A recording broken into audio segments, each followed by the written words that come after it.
Stay free with me, Russell Brand. Now, can I tell you about what I've been doing with my life? Absolutely. Right, I went down to support a campaign to stop Thames Water dumping poo in the River Thames because I consider rivers to be sacred. It offends me on a gut level, a spiritual level, to dump human feces in a river. And they talk about it in a kind of clinical, clerical way. If you look at Thames Water's website, this is just a necessary thing when rainfall reaches this level. But Thames Water present themselves, by the way, as like, we're your friends, Thames Water. But Thames Water is not like a bunch of water sprites and fairies distributing municipal facilities to the folk of the Thames region. It's a massive Canadian investment firm. It's an investment firm from Abu Dhabi. The illusion of your heritage is eroding.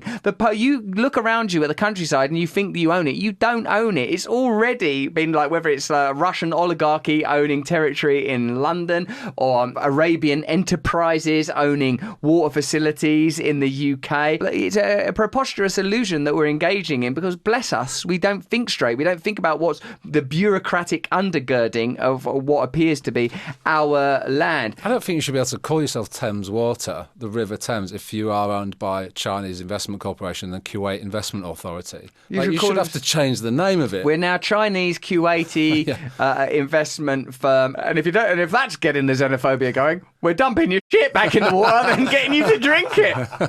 So if that's not irritating enough, I'll just tell you a few facts about this. I went there to support my next door neighbour, Dick. Said, will you go down to support this thing? The Henley Mermaids are doing it, right? And what they are is they're people that swim in that river, and I swim in the River Thames, actually, in a sort of a Wim Hof way. In fact, I've gotten in that river with Wim Hof. I thought you were going to say, in fact, one of those poos was down to me. Actually, I panicked with Wim Hof. He made me take a real in-breath, and I relaxed my bottom, and then there it was. I would never poo. I've weed in there, but I've never pooed. I think we all appreciate... No, I'm not a Kuwaiti investment fund. One little wee, and my wee, I don't know if you've ever seen it, but it's actually almost clear.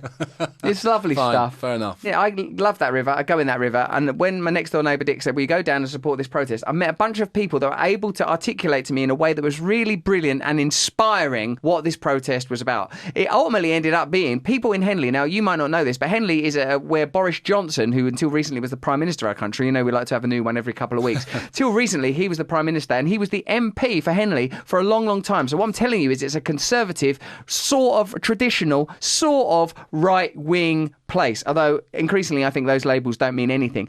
And what these people were demanding is that Thames Water, if not be totally renationalised, become beholden to the community, that the community should run Thames Water, because ultimately if it wasn't a for-profit endeavour but was instead there to serve people, it would be run with different principles. It's the same when Gareth's talking about COP27 and the polluters. If COP27 is sponsored by organisations that ultimately seek to profit, then of course they're going to do what's necessary to generate profit. That's what you're going to find in that situation. You have to extract the profit motive from it, otherwise things won't be run in accordance with higher principles. When anti-capitalist rhetoric comes out my mouth, I'm not talking about don't run a coffee shop or a business or even become super successful and rich. I'm not that ambitious. What I'm saying is don't have models that are propped up in extraordinary ways where they don't even fulfil their basic function. Like this Thames Water, for example, oh my God, look at the words. They dumped untreated effluent into the River Thames for 68,000 hours. 2 billion litres in 2 days. Oh God, we swim in there. That's incredible. And they paid shareholders 37 million last year and 1.6 billion over the last 12 years. What came out of it, that this is the Thames Water, owned by Abu Dhabi Investment, China Investment Corporation, Kuwait Investment Authority, aren't paying for vital repairs, which means that water's being wasted on an extraordinary scale. And that also, it's not necessary to dump human feces in the water. It's profitable. They could spend money to create proper sewage treatment plants, but they can't do that because the model won't allow it. They have to deliver for their shareholders. They have to. So it's the model, it's the system that's broken. So whatever it is you look at, whether it's COP27 on a global scale or Thames Water on a very local scale in ultimately a conservative, or let's call it for simplicity's sake, a right-wing area, the model isn't working. People want change. People are ready for change. Now, if you can focus on, well, wherever you are and whether or not you're an ultra-advanced progressive person when it comes to lifestyle matters, or a very traditional person, wouldn't you like to be in control of your community facilities? Don't you think there should be a people's assembly that has a part to play in how it's run? Because if you were in control of how your water, your electricity, your basic, what have come to be regarded as basic human rights as a result of incredible progressive endeavour, much of which was delivered by a kind of capitalist ingenuity, but that has now, let's face it, gotten out of control and ultimately needs to bloody well change in the same way that the feudal system only got so far and democracies came in.